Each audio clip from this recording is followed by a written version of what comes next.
మానవత్వం లేనివాడు, ఎమోషన్స్ లేనివాడు ఒక ఆర్టిస్ట్ అయినందుకు ఆర్టిస్ట్గా కూడా సిగ్గుపడుతున్నాం. ఎందుకంటే జనరల్గా ఆర్టిస్టులు అంటే చాలా సెన్సిటివ్గా ఉంటారు, చాలా ఎమోషనల్గా ఉంటారు. మనం చూసాం ఎంజీఆర్ గారు కానీ, జయలలిత గారు కానీ, ఎన్టీఆర్ గారు కానీ, ఎవరైనా కూడా వాళ్ళు అంత స్థాయిలో ఉన్నా ఈరోజు అవన్నీ వదులుకొని అవి ఇచ్చిన ప్రజలకి సేవ చేయాలని ప్రజల్లో ఉంటూ ప్రజల భరోసాని పొంది వాళ్ళు సీఎంలు అయ్యారు. కానీ ఈ కుటుంబంలో ఎవరు ఎందుకు కాలేదంటే వీళ్ళని ఆ స్థాయికి తీసుకొచ్చిన ప్రజలకి కనీసం ఇప్పటి వరకు ఏ చిన్న సహాయాన్ని కూడా సొంత జిల్లాలో కూడా చేయలేదు. కాబట్టే అన్నదమ్ములు ముగ్గురిని సొంత జిల్లాలో సొంత నియోజకవర్గంలో ఓడించారంటేనే మనం అర్థం చేసుకోవాలి వీళ్ళకి భవిష్యత్తు రాజకీయంలో లేదని. ఎందుకంటే పవన్ కళ్యాణ్ గారు ఈరోజు సరి అయిన సమయంలో స్పందిస్తే ప్రజలు కూడా ఆయనకు మద్దతు పలుకుతారు. ఎప్పుడెప్పుడు చంద్రబాబు నాయుడు తప్పులు చేస్తాడో అప్పుడు ప్లాస్టర్ వేసుకుంటాడు. ఎప్పుడెప్పుడు చంద్రబాబు నాయుడు ఇరుక్కుపోతాడో చేసిన తప్పులకి అప్పుడొచ్చి చంద్రబాబు నాయుడికి సపోర్టివ్గా మాట్లాడటం చూస్తుంటే ప్యాకేజీ కోసం చంద్రబాబు నాయుడికి ఈ పవన్ కళ్యాణ్ ఎంత విధేయతగా ఉన్నాడో అర్థమవుతుంది.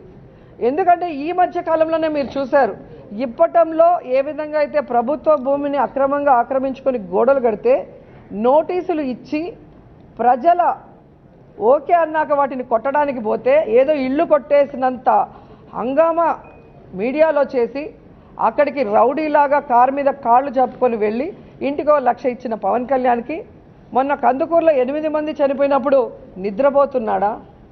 జనవరి 1 3 లేడీస్ చనిపోయినప్పుడు నిద్రపోతున్నాడా అని నేను అడుగుతున్నాను. అంటే ఇప్పటంలో గోడలకున్న వాల్యూ కందుకూరులో గుంటూరులో చనిపోయిన ఆడవాళ్ళకి వాళ్ళ కుటుంబాలకి లేదా అని అడుగుతున్నాను.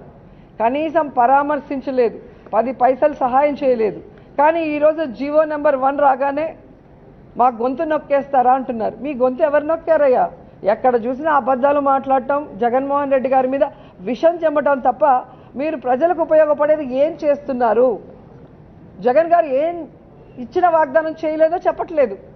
కాబట్టి పవన్ కళ్యాణ్కి రాజకీయ సమాధి ప్రజలు కట్టేస్తారు, దీంట్లో ఎటువంటి సందేహం లేదు. బాగుంటుంది. సినిమా పరిశ్రమలో కూడా చాలామంది పోకోడి వాళ్ళు మాకు సలహాలు చెబుతున్నారు కదా ప్రభుత్వం ఎలా ఉండాలని. వాళ్ళకు కూడా సలహాలు ఇవ్వచ్చు కదా. మనకెందురా బాబు ఇవన్నీ, మన ఇండస్ట్రీలో డ్యాన్సులు, ఫైట్లు, వీటి గురించి, యాక్షన్ గురించి మనం చూసుకుందామని వాళ్ళకు కూడా సలహా ఇస్తే ఇద్దరికి ఇస్తే బాగుంటుంది కదా. ఒక సామర్థ్యం ఉన్న వ్యక్తి, ఆయన గురించి నన్ను అడిగితే నేనేం చెబుతా? 2 చోట్ల పోటీ చేసి 4 చోట్ల ఓడిపోగలడు ఆయన. ఆయన చంద్రబాబు నాయుడు సేవ చేయడానికి అది భజన సేవ చేశాడు. జనాన్ని చూస్తే 0, భజన కొట్టమంటే కోటలు దాడితే మాటలు, ఆడిని కొడతా ఈయన్ని కొడతా, మోకాళ్ళ మీద నిలబెడతా, బోడి గుళ్ళు కొట్టిస్తా, బొక్క కొట్టిస్తా. ఎన్ని బోడి గుళ్ళు కొట్టించాడు? ఆయన కొట్టించుకున్నాడు కానీ ఈ రాష్ట్రంలో ఎవడు కొట్టించాడు? ఆయన మోకాళ్ళ మీద కూర్చోబెట్టారు రాష్ట్ర ప్రజలు. ఎవరిని కూర్చోబెట్టాడు ఆయన? ఈయన చేతులు ఉంటుందా చంద్రబాబు ముఖ్యమంత్రిని చేయటం, చేయకపోవటం? ఆయన రాజకీయంగా ఒక హుందాతనంతో రియల్ స్టేట్స్మెన్ ఇన్ పాలిటిక్స్ అన్నది ఆయన నిర్మాణాత్మకంగా అలా ముందుకెళ్తూ ఈ రోజున అత్యున్నతమైన పొజిషన్ మాజీ ఉపరాష్ట్రపతిగా ఆయన నిర్వహించి తన బాధ్యతలు చేశారు. కానీ ఆయన ఎప్పుడూ మదనపడుతుంటారు. నాతో కూడా ఆయన షేర్ చేసుకున్నారు. రాజకీయాలు రాను రాను ఇలాగా దుర్భాషలతోటి, వ్యక్తిగత విమర్శలతోటి ఇలా దిగజారిపోతున్నాయి చిరంజీవి గారు. ఇది కాదు, ఇది ఆ హుందాతనం ఉండాలి. ఉండి కూడా ఎన్ని సాధించాం మేము. అది ఇదవుతున్నట్టు ఎంత మదన పడుతున్నారంటే 1-to-1 కూర్చున్నప్పుడు ఆయనతో నాతో చెప్పినప్పుడు ఇప్పుడు కూడా అలాగే అయిపోతుంది. అలా అవ్వకుండా ఉంటే బాగుంటుంది అంటే, అలాంటి అవ్వకుండా ఉంటే బాగుంటుందన్న ప్రయత్నంలో నేను కూడా మిమ్మల్ని ఇన్స్పిరేషన్గా తీసుకుని నేను వెళ్ళినవాడేనండి. కానీ ఆ ధాటికి, ఆ మాటలకి, మాట పడటం, మాట అనటం ఇది నా వల్ల కాదు, మీలాగనే. కాబట్టి నేటి రాజకీయాల్లో మనం అన్ఫిట్ అంటారా? లేకపోతే మనలాంటి వాళ్ళు ఇలాగా ఎగైన్ ప్రతిసారి ప్రతి చోటని చెబుతూ ఉంటే ప్రజలు వాళ్ళు మోటివేట్ అయ్యి అలా దుర్భాషలాడి రాజకీయంగా వ్యక్తిగతంగా విమర్శ చేసే వాళ్ళు కనుక తిప్పి కొట్టగలిగితే ఖచ్చితంగా మీరనుకున్నది నేను అనుకున్నది జరిగి తీరుతుందండి. ఒక వాజ్పేయి గారు ఆ రోజుల్లో స్టేట్స్మెన్ అంటారు. ఆయనలాగా మళ్ళీ అంత హుందాతనం మళ్ళీ మనం ఈ రోజున మనం వెంకయ్యనాయుడు గారిలో చూస్తున్నాం. అయితే ఆయన రాజకీయంగా కొంచెం విశ్రమించారు కాబట్టి ఈ రోజున ప్రజలే ఆలోచించుకోవాలి. అలాగా నోరు జారే వాళ్ళని, దుర్భాషలాడుతూ వ్యక్తిగత విమర్శలు చేసే వాళ్ళని తిప్పికొట్టే విధంగా నిర్ణయించే శక్తి మీకే ఉన్నది, మీరే నిర్ణయించుకోవాలని చెప్తున్నారు.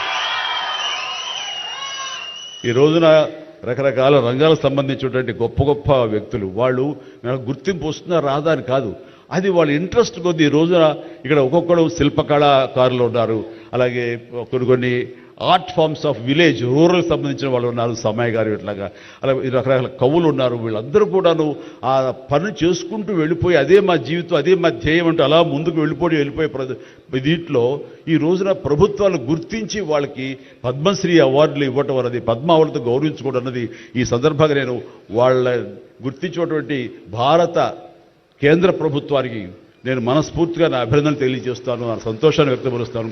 దీనికి మరీ ముఖ్యంగా మన ప్రియతమ నరేంద్ర మోడీ గారు ప్రధానమంత్రి, ఆయన దీన్ని గుర్తించి అలాగా ఇవ్వడం జరిగింది. ఇక్కడ ఒక విషయం చెప్పొచ్చో చెప్పకూడదో తెలియదు కానీ ఒక విషయం చెప్తాను. మధ్యాహ్నం నాకు అవార్డు మీకు ఇవ్వాలనుకుంటున్నాము, మీకు మీ కన్ఫర్మేషన్ కానీ మీ యొక్క ఆమోదం మాకు తెలియాలంటూ హోమ్ డిపార్ట్మెంట్ నుంచి ఫోన్ వచ్చినప్పుడు ఒక షాకు లోన్ అయ్యాను.